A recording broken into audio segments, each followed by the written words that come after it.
I personally was never in love with how digital and over-sharpened iPhone footage can look until I got this filter. That clinical, hyper-realistic, over-sharpened footage from iPhone videos has been something that I truly cannot stand. And now that I have the iPhone 17 Pro and its newer features that I can shoot with log footage so I can color grade and take off that sharpness, I wanted to see if I could add something extra to be able to take off that digital look. And my goal was simply to get something that can diffuse a little bit, and this is where the Moment Cinebloom 10% quick lock filter comes in place. So I'm gonna go ahead and test it out a little bit further for you guys so you can see what you can do with this type of lens to add a little bit more of a cinematic diffusion kind of look to your footage and be able to use it whether it's nighttime or daytime to get a little bit more of that digital edge look off of the iPhone footage. But I wasn't expecting how much I really would like this filter, using it no matter what time of day to add that little diffusion filter look to it. So let's get you more examples of how I use this and how it's been beneficial for my footage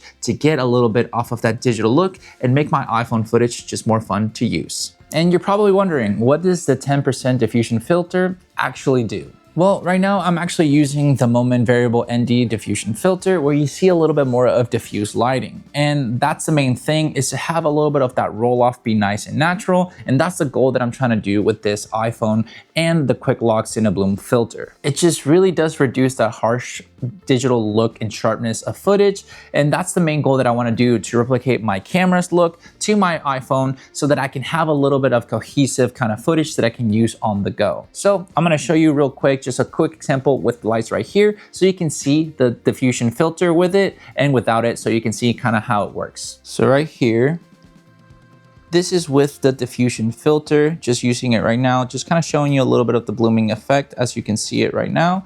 But now we're gonna go take it off. And this is without the diffusion filter, so you can see a little bit of the before and after with it and without it, so you can see what it does for you and see a little bit of the diffusion lighting.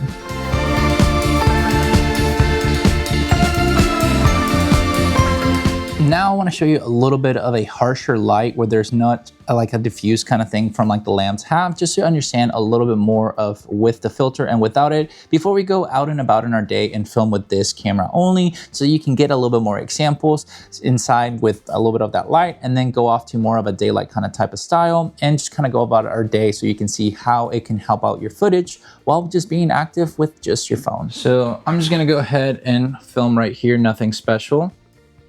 This is just with the diffuse filter, so you can see a little bit of how it looks with the diffuse lighting right there from the stove light. So nothing crazy, nothing amazing, but that way you can see the harshness or not, because we're about to take off the filter so you can see. And now this is without the filter, so you can see a little bit more of the harsher light, how it just becomes a lot more not as soft and easy. So that's like the main reason why you want to have a quick release kind of filter like this for the diffusion, so that it just makes it a little bit softer and everything to be able to see it that way. So this is in detail how it works with the quick lock. You see that red button, all you do is just press it and it comes off. That's pretty much how simple it is. If you wanted to put it back on, you align it again, press the button, and we're good to go right there. Simple and fast. And that's the cool thing about it, because not always will you need a Cinebloom diffusion filter.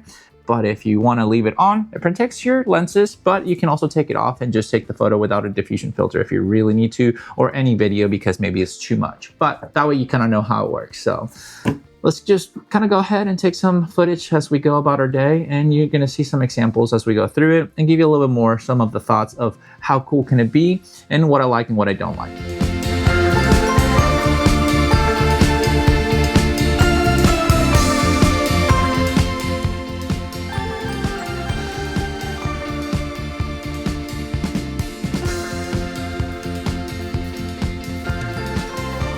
And that's how I would use it during the daytime, just to go out and, get some footage or anything at all with the Cinebloom kind of filter, just because for me, the main thing is to get that diffusion just look. Sometimes, like for example, here at Five Guys, you're able to see that I'm just essentially just using my, filter to add a little bit of that diffusion in the lighting indoors, but you can use it outdoors as well. So yeah, there you go. A little bit of an example from using it with some lights, but also during the daylight time. But of course, we can't go wrong with a little bit more of examples showcasing how it looks with a diffuse filter indoors and of course outdoors. The main thing about this is just to take off that digital edge and let that roll off of the highlights just look a lot better. And this is what I try to do whenever I use this filter, because I want those highlights to bloom a little bit so they don't feel as sharp and digital whenever I'm using it.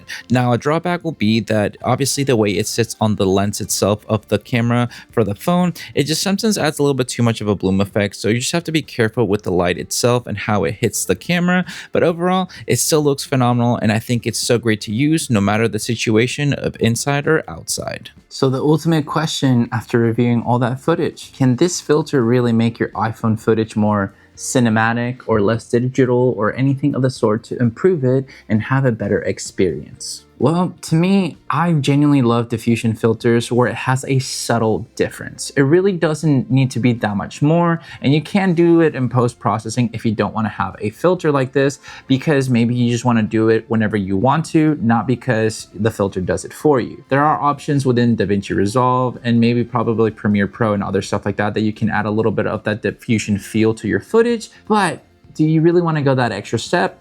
That really will be up to you. I personally love this type of filters. I really think it makes the phone footage and iPhone footage in general just look that much better. It doesn't make it look as obvious of a, iPhone footage per se, because it doesn't have that over digital and sharpness of look. Now, of course, if you don't have the right shutter settings, whether it makes it like in the 1/50th, in a sense to have the 24 frames per second, if that's what you're shooting, you're gonna have that unnatural, sharpness of there's no motion blur. And that's a different topic. Obviously, we're gonna go ahead and just only focus on the Cinebloom filter because we wanna take that digital edge off. And I love it. I prefer having this and being able to bring back things if I need to, whether it's in the highlights or anything like that, to just not, over bloom it. But for me personally, it just looks so much better to have my Cinebloom filter on my iPhone footage to be able to take that digital edge off of the iPhone. Luckily, I can shoot now in log footage, so it allows me to take off that sharpness because you can technically add it in post if you want to,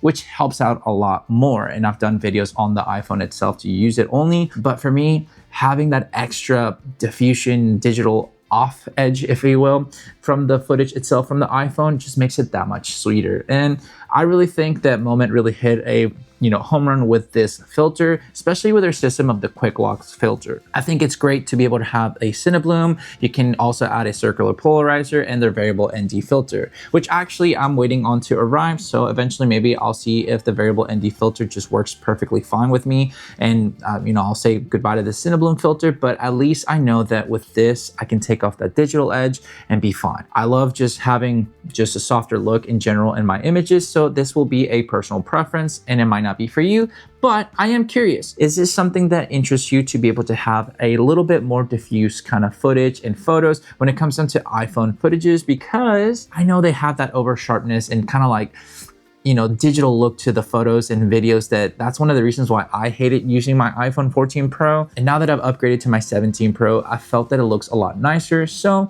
it's something that I've been trying to mess around with a lot more. And this little fix, I think, is gonna be a home run for me for what I need and what I need to create with. But if you have any questions in regards to this quick lock filter, the Cinebloom, or anything within the case itself, please go check it down below. There's gonna be the affiliate links for me that help out my channel, keep doing what I'm able to do, and have some fun creating some content at no extra cost to you. So if you want to check out the Moment filters or the case or anything, check them out in the description down below. And as well, if you like the color grade, I do all my custom presets and LUTs. So if you want to support the channel that way too, and you like the way I color grade, that could help out for you to create better photos or videos, go check it out as well down there. You know where it is. So might as well go ahead. But with all that said and done, guys, thank you so much for watching this video. Make sure to like and subscribe to this video with a friend. I'll catch you guys in the next one. See ya.